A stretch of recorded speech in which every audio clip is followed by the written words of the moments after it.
ಹುಣಸೂರಿನಲ್ಲಿ ಅದ್ಧೂರಿಯಾಗಿ ಹನುಮ ಜಯಂತಿಯನ್ನ ಆಚರಣೆ ಮಾಡಲಾಗಿದೆ.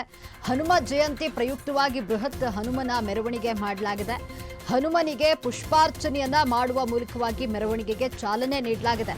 ಹನುಮ ಮೆರವಣಿಗೆಗೆ ರಾಜಕೀಯ ಗಣ್ಯರು ಚಾಲನೆ ನೀಡಿದ್ದಾರೆ. ಶಾಸಕ ಹರೀಶ್ ಗೌಡ, ಸಂಸದ ಪ್ರತಾಪ್ ಸಿಂಹರಿಂದ ಚಾಲನೆ ನೀಡಲಾಗಿರುವಂಥದ್ದು. ಪ್ರಮುಖ ರಸ್ತೆಗಳಲ್ಲಿ ಹನುಮ ಮೂರ್ತಿಯ ಭವ್ಯ ಮೆರವಣಿಗೆ ಸಾಗಿದ್ದು, ಜನಪದ ಕಲಾ ತಂಡಗಳೊಂದಿಗೆ ಹನುಮನ ಮೆರವಣಿಗೆ ಸಾಗಿದೆ. ಇನ್ನು ಹನುಮ ಮೆರವಣಿಗೆಯಲ್ಲಿ ನೂರಾರು ಹನುಮ ಭಕ್ತರು ಭಾಗಿಯಾಗಿದ್ದು, ಜೈ ಶ್ರೀರಾಮ್ ಹಾಗೂ ಜೈ ಹನುಮ ಘೋಷಣೆ ಮೊಳಗಿದೆ. ಹುಣಸೂರಿನಲ್ಲಿ ಅದ್ಧೂರಿಯಾಗಿ ಹನುಮ ಜಯಂತಿ ಆಚರಣೆ ಮಾಡಲಾಗಿದ್ದು, ಹನುಮ ಜಯಂತಿ ಪ್ರಯುಕ್ತವಾಗಿ ಬೃಹತ್ ಹನುಮ ಮೆರವಣಿಗೆ ಮಾಡಲಾಗಿದ್ದು, ಹನುಮನಿಗೆ ಪುಷ್ಪಾರ್ಚನೆಯನ್ನ ಮಾಡುವ ಮೂಲಕವಾಗಿ ಮೆರವಣಿಗೆಗೆ ಚಾಲನೆ ನೀಡಲಾಗಿದೆ. ಇನ್ನು ಹನುಮ ಮೆರವಣಿಗೆಗೆ ರಾಜಕೀಯ ಗಣ್ಯರು ಚಾಲನೆ ನೀಡಿದ್ದು, ಶಾಸಕ ಹರೀಶ್ ಗೌಡ, ಸಂಸದ ಪ್ರತಾಪ್ ಸಿಂಹರಿಂದ ಚಾಲನೆ ನೀಡಲಾಗಿದೆ. ಪ್ರಮುಖ ರಸ್ತೆಗಳಲ್ಲಿ ಹನುಮ ಮೂರ್ತಿಯ ಭವ್ಯ ಮೆರವಣಿಗೆ ಸಾಗಿದ್ದು, ಜನಪದ ಕಲಾ ತಂಡಗಳೊಂದಿಗೆ ಹನುಮ ಮೆರವಣಿಗೆ ಸಾಗಿದೆ. ಹನುಮ ಮೆರವಣಿಗೆಯಲ್ಲಿ ನೂರಾರು ಹನುಮನ ಭಕ್ತರು ಭಾಗಿಯಾಗಿದ್ದು, ಜೈ ಶ್ರೀರಾಮ್ ಹಾಗೂ ಜೈ ಹನುಮ ಘೋಷಣೆಗಳು ಮೊಳಗಿದೆ.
Bro.